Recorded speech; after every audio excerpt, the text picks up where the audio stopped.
একবার ভাবুন তো, আপনি আপনার নিজের বাবার মরা লাশ কফিনে বন্দি করে শেষ বিদায় জানাচ্ছেন, আর ঠিক তখনই বন্ধ কফিনের ভেতর থেকে ভেসে এলো অদ্ভুত এক নকিংয়ের আওয়াজ।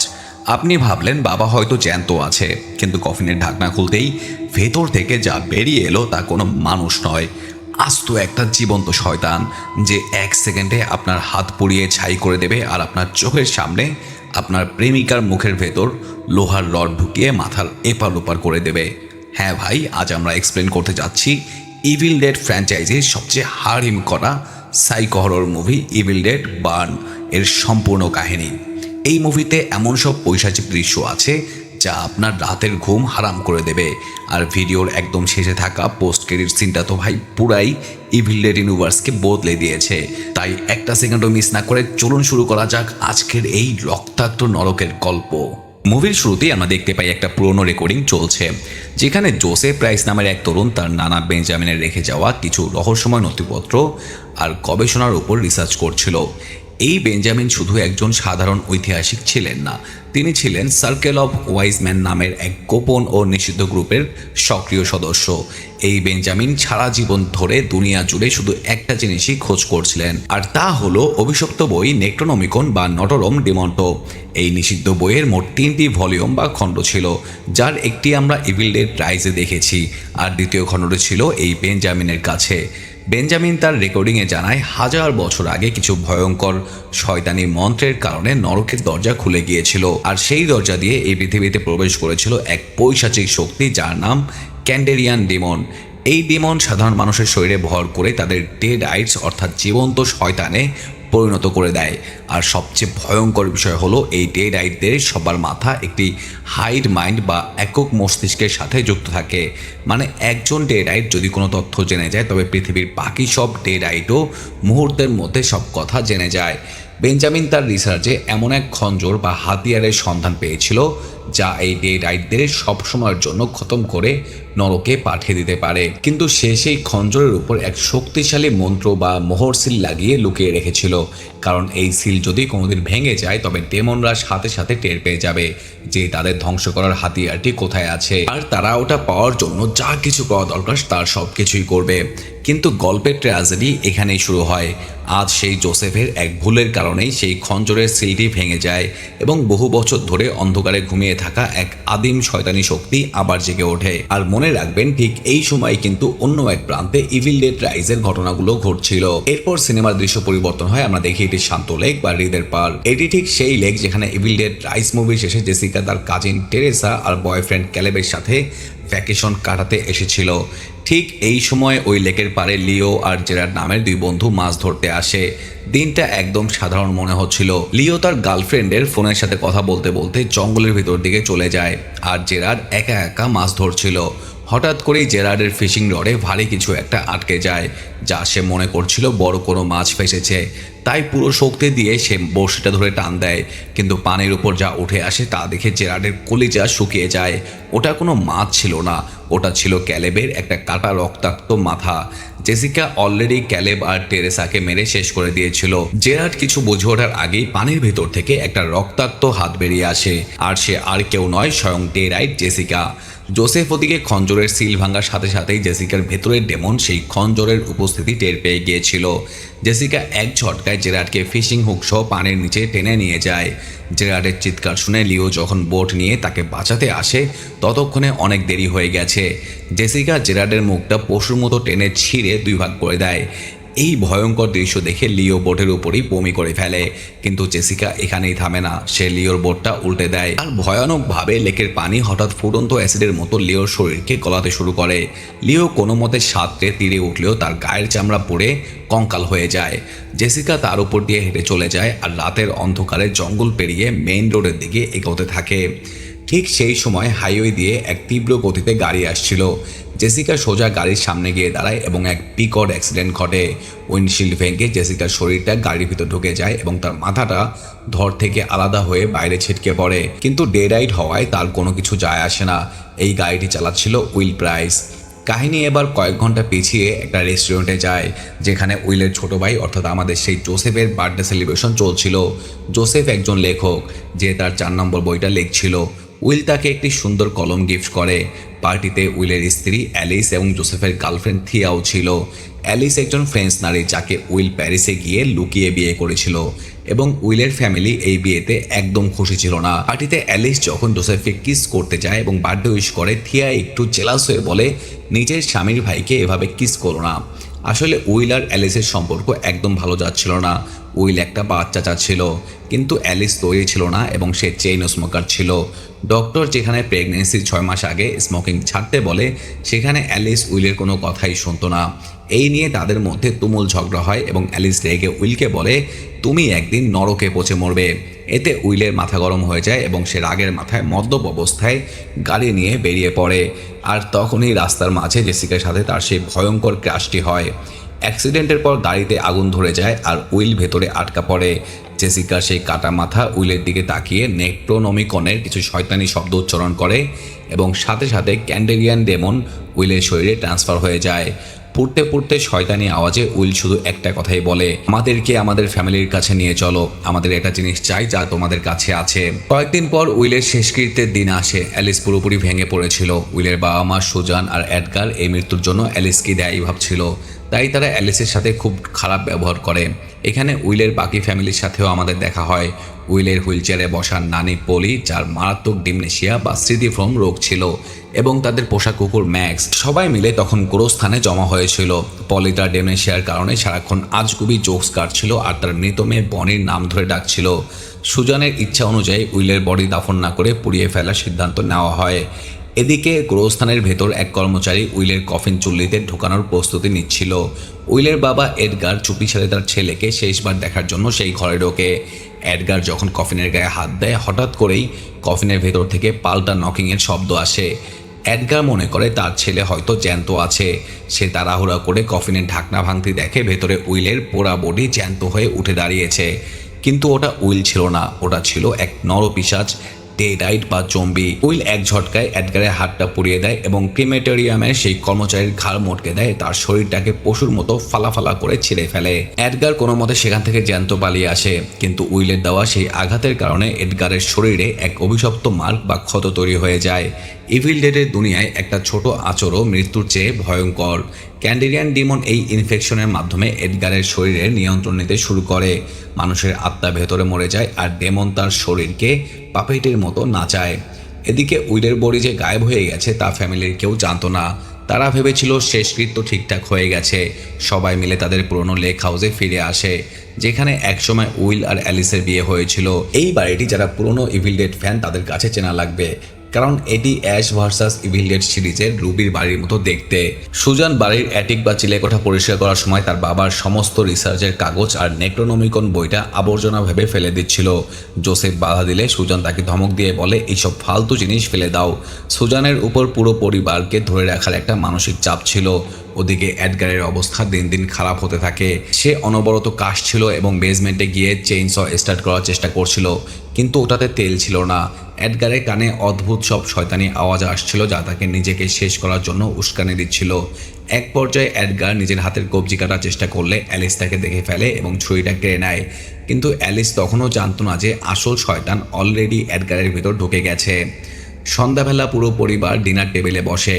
কুকুর ম্যাক্স হঠাৎ করে এডগারের দিকে তাকিয়ে পাগলের মতো ঘেউঘেউ করে থাকে, কারণ কুকুরটি বুঝে গিয়েছিল যে এই শরীরে আর তাদের মালিক নেই। এডগারের ব্যবহার প্রতি মিনিটে হিংস্র হয়ে উঠছিল। সে জোসেফকে উইলের চেয়ারে বসতে বাধা দেয়। অ্যালিস যখন বলে সে প্যারিস ফিরে যেতে চায়, সুজান কষ্ট পায়। ঠিক তখনই এডগার হঠাৎ অ্যালিসের উপর মিথ্যা বেলেন দেয় যে অ্যালিস নাকি উইলের ওয়েডিং রিং বিক্রি করে দিয়েছে। পুরো ঘরে একটা নেতিবাচক এনার্জি ছড়িয়ে পড়ে। সবাই সবার সাথে লড়তে শুরু করে, যা আসলে ডিমনের ইনফ্লুয়েন্স ছিল। এডগার বলতে থাকে উইল নাকি স্বর্গে নেই, সে নরকের আগুনে পড়ছে। আর ঠিক তখনই এডগার টেবিল থেকে একটা কাঁটা চামচ তুলে এক ঝটকায় কুকুর ম্যাক্সের পেটে ঢুকিয়ে দেয়। বেচারা কুকুরটা সেখানেই ছটফট করে মারা যায়। এরপর এডগার সেই রক্তাক্ত চামচটা নিজের শরীরও ফুটিয়ে দেয়। সুজান চিৎকার করে ওঠে। জোসেফ আর থিয়া আর এক মুহূর্ত দেরি না করে এডগারকে গাড়িতে বসিয়ে হাসপাতালের দিকে রওনা হয়। কিন্তু মাঝ রাস্তায় এডগারের আসল রূপ সামনে আসে। তার চোখ দুটো পুরো হলুদ হয়ে যায়, চেহারা বিকৃত হয়ে সে পৈশাচিক হাসতে শুরু করে। থিয়া বুঝে যায় এটা তার শ্বশুর নয়, এটা একটা আস্ত শয়তান। এডগার গাড়ির ভেতরেই থিয়াকে মারতে শুরু করে এবং গাড়িটি কন্ট্রোল হারিয়ে এক জায়গায় ক্র্যাশ করে। জোসেফ ভয় পেয়ে গান বের করলেও নিজের বাবাকে গুলি করার সাহস পায় না। থিয়া তখন সাহস দেখিয়ে গাড়ির ফায়ার এক্সটিংগুইশার দিয়ে এডগারকে অ্যাটাক করে। পুরো গাড়ি ধোঁয়ায় ভরে যায়, কিন্তু ডে রাইডকে দমানো এত সহজ নয়। এডগার গাড়ির সিটের লোহার রডটা এক টানে ভেঙে সোজা থিয়ার মুখের ভেতর ঢুকিয়ে দেয়। লোহার রডটা থিয়ার মাথার এপার ওপার হয়ে যায়। জোসেফ নিজের চোখের সামনে নিজের গার্লফ্রেন্ডের এই বীভৎস মৃত্যু দেখে চিৎকার করতে করতে জঙ্গলের দিকে পালিয়ে নিজের জীবন বাঁচায়। এদিকে লেক হাউজে অ্যালিস আর সুজান কুকুর ম্যাক্সকে দাফন করছিল। অ্যালিস ঘরে ফিরে জোসেফের এনে রাখা নানা সেই ডায়েরিটা পড়তে শুরু করে। সেখানে অক্টোবর ও ডিসেম্বর 1983 সালের কিছু ভয়ঙ্কর তথ্য লেখা ছিল। বেঞ্জামিন লিখেছিল যে সার্কেল অফ ওয়াইজ ম্যানরা মিলে একটা স্পেশাল ক্যান্ডারিয়ান ড্যাগার বা খঞ্জর তৈরি করেছে, যা দিয়ে ডে রাইডদের পার্মানেন্টলি খতম করা সম্ভব। কিন্তু ডেমনরা এটার পেছনে পড়ায় একে বিশেষ এক তান্ত্রিক মন্ত্র দিয়ে সিল করে লুকিয়ে রাখা হয়েছিল। সিল ছাড়া এই খঞ্জর যার কাছেই থাকবে ডেমনরা তাকে মেরে ছাড়বে। অ্যালিস না বুঝে ডায়েরিতে থাকা নেক্রোনিমোকনের সেই 4টি নিষিদ্ধ শব্দের মধ্যে 3টি শব্দ জোরে জোরে উচ্চারণ করে ফেলে। সাথে সাথে পুরো বাড়ি কাঁপতে শুরু করে, ঝড়ো হাওয়া বইতে থাকে। অ্যালিস ভয় পেয়ে চতুর্থ শব্দটা আর উচ্চারণ করে না, কিন্তু ততক্ষণে খেলা শুরু হয়ে গেছে। বাইরে দাফন করা কুকুর ম্যাক্স ডেরাইট হয়ে জ্যান্ত হয়ে ফিরে আসে এবং অ্যালিসের ওপর হামলা করে। অ্যালিস বেসমেন্ট থেকে আনা সেই ছুরি দিয়ে কোনো মতে কুকুরটাকে খতম করে ঘরের ভেতরে পালায়। ঠিক তখনই জোসেফ হাঁপাতে হাঁপাতে ঘরে ঢুকে জানায় যে এডগার থিয়াকে মেরে ফেলেছে, কিন্তু তার কথা শেষ হওয়ার আগেই দরজায় কড়া নাড়ার শব্দ হয়। দরজা খুলতেই সবাই স্তব্ধ হয়ে যায়। সামনে দাঁড়িয়ে আছে থিয়া, কিন্তু তার পুরো শরীর রক্তে ভেজা আর মুখের ভেতর তখনও সেই লোহার রডটা আর পার হয়ে আছে। থিয়া এক শয়তানি হাসি দিয়ে টেবিলের গলানো মোম গিলে নিয়ে বলে, তোমাদের এই হ্যাপি ফ্যামিলির জন্য চিয়ার্স। আর তারপরেই সেই সুজানের উপর ঝাঁপিয়ে পড়ে। ডে রাইডদের শক্তি সাধারণ মানুষের চেয়ে 10 গুণ বেশি হয়। জোসেফ আর অ্যালিস অনেক কষ্ট করে থিয়াকে ধাক্কা দিয়ে বেসমেন্টের ভেতরে ফেলে বাইরে থেকে লক করে দেয়। তারা যখন ভাবছিল বাঁচা গেল, তখনই বাইরে থেকে এডগার আর সেই ডে রাইড কুকুর ম্যাক্স আবার চলে আসে। ডে রাইডটা সহজে মরে না। এডগার ভয় দেখানোর জন্য জোসেফের সামনে নিজের মাথায় পরপর 3টা গুলি করে, কিন্তু তার কিছুই হয় না। ওদিকে বেসমেন্টে বন্ধ থিয়া নিজের শরীরের ওপর পৈশাচিক তাপ দিয়ে ফার্নেস বা বয়লার এত গরম করে দেয় যে পুরো বাড়ির দেওয়াল পর্যন্ত ফুটতে শুরু করে। ঘরে তখন 4 জন মানুষ আটকে ছিল, অ্যালিস, জোসেফ, সুজান আর পলি। তারা আসবাবপত্র দিয়ে ব্যারিকেড তৈরি করে, কিন্তু ডে রাইডটা শুধু শক্তি নয়, বুদ্ধিও খাটায়। থিয়া বেসমেন্টের উপর থেকে মিষ্টি গলায় নানি পলিকে ডাকতে শুরু করে। পলির ডিমনেশিয়া থাকায় সে বুঝতে পারে না যে ওটা থিয়া নয়, ওটা একটা শয়তান। থিয়া পলিকে ইমোশনালি ম্যানিপুলেট করে এবং বোকা পলি নিজের হাতে বেসমেন্টের লকটা খুলে দেয়। আর এখানেই প্রাইস ফ্যামিলির আসল ডেথ ওয়ারেন্ট সাইন হয়ে যায়। বেসমেন্টের দরজা খুলতেই থিয়া বেরিয়ে এসে পুরো ঘরে তেল ঢেলে আগুন লাগানোর চেষ্টা করে। সে ছাদ থেকে মাকড়সার মতো লাফিয়ে পড়ে, অ্যালিসকে চেপে ধরে বলে, এই ঘরের কোনো পুরুষ তোর হবে না, জোসেফ শুধু আমার। আসলে ডেমনরা মানুষের মনের কথা পড়তে পারত, তাই তারা অ্যালিসের জোসেফকে কিস করার বিষয়টা নিয়ে টিটকারি করছিল।